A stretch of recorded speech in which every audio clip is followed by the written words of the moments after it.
Picture a highly familiar scene that repeats every 4 years. The streets are flooded with flags, coffee shops and sports bars are packed to the brim, and millions of people are screaming their lungs out at their TVZ. They paint their faces in bright national colors, only to be emotionally destroyed because 11 strangers just lost a soccer game. While the whole world seems to be going crazy, eating and breathing the World Cup, you're just sitting there, feeling completely indifferent and not caring at all. There's a massive group of people out there just like you.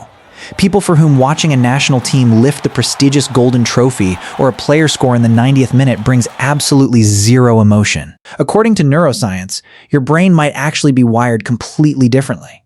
What I'm about to share will completely change how you see the soccer-obsessed people around you, as well as how you understand yourself. Here's a truth rarely talked about. Not caring about the biggest sporting event on the planet doesn't make you a boring person. It doesn't mean you lack passion, and it definitely doesn't mean something's wrong with you psychologically. On the contrary, there is a fascinating phenomenon happening inside your brain. Let's start with the obvious question. Why do so many people care so much about the World Cup? Humans are inherently tribal creatures. For thousands of years of evolutionary history, being part of a group meant survival. Your tribe protected you from predators, helped you hunt, and kept you alive. In a modern context, national teams at the World Cup are basically modern tribes, just with better merch and jerseys. When a fan watches their national team play on the pitch, their brain releases oxytocin, the bonding hormone. This is the exact same chemical that makes you feel love and want to protect your family. Wild, right? The fan's brain literally tricks them into thinking these millionaire athletes running on the field are actually blood relatives belonging to their clan or nation. But here's the most interesting part. People who don't obsess over the World Cup often have what psychologists call lower tribal instincts. Their identity and ego aren't as strongly tied to being part of a massive crowd. They are much more individualistic. They're the kind of people who can confidently say, I don't need to belong to something bigger to feel complete. A 2019 study found that people with a low interest in sports showed way less us versus them thinking. Translation: you don't automatically hate a rival national team or fans from another side just because they aren't wearing your team's colors. It gets even weirder when we look into the brain of a die-hard soccer fanatic during a knockout match. You know that feeling of intense anticipation when you're about to open a present? That's dopamine firing in your brain. Soccer fans get that exact same dopamine hit throughout World Cup games. Every single pass, every shot on target delivers constant microdoses of anticipation and reward. This experience is legitimately addictive. Studies using fMRI scans show that watching your team play activates the exact same reward centers in the brain as gambling. And here's the kicker.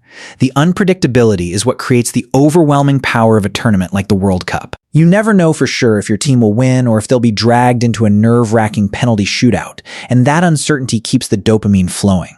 Psychology calls this intermittent reinforcement, one of the most addictive reward schedules known to science, and the exact same principle that makes slot machines so effective. For people who don't care about soccer, however, their dopamine systems simply aren't triggered by this vicarious competition.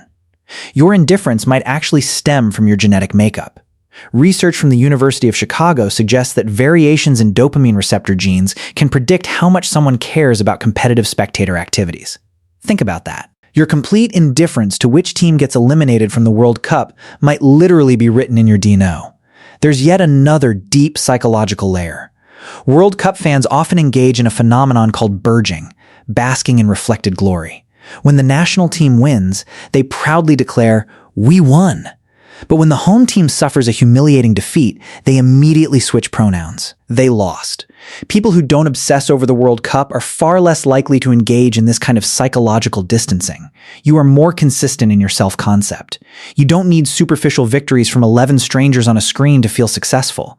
Your self-esteem is much more stable and less dependent on events completely outside of your control. Hold on.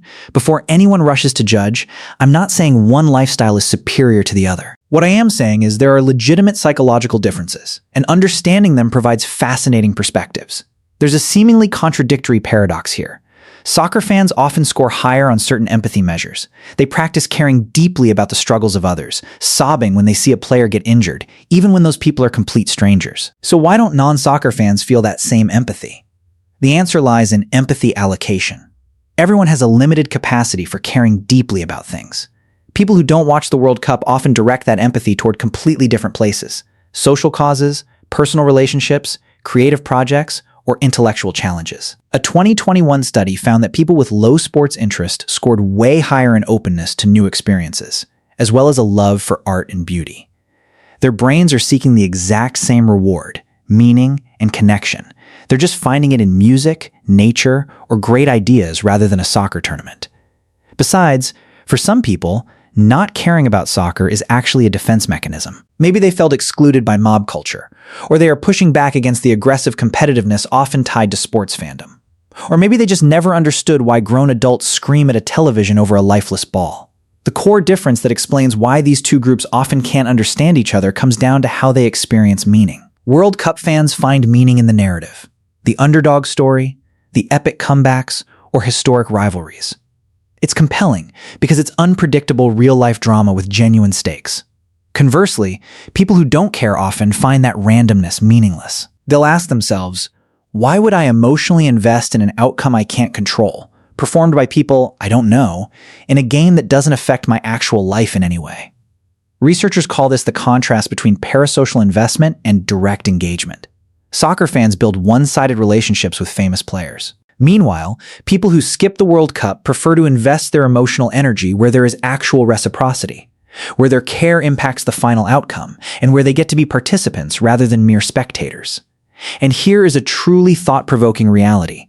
People who don't obsess over the World Cup often report feeling more present in their own lives. Instead of wasting an entire month staying up late and waking up early to experience someone else's struggle on the pitch, they focus on tackling their own efforts and races.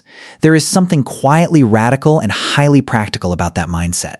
So, what does all this mean? If you remain completely indifferent during the World Cup season, you're not missing out on some fundamental human experience.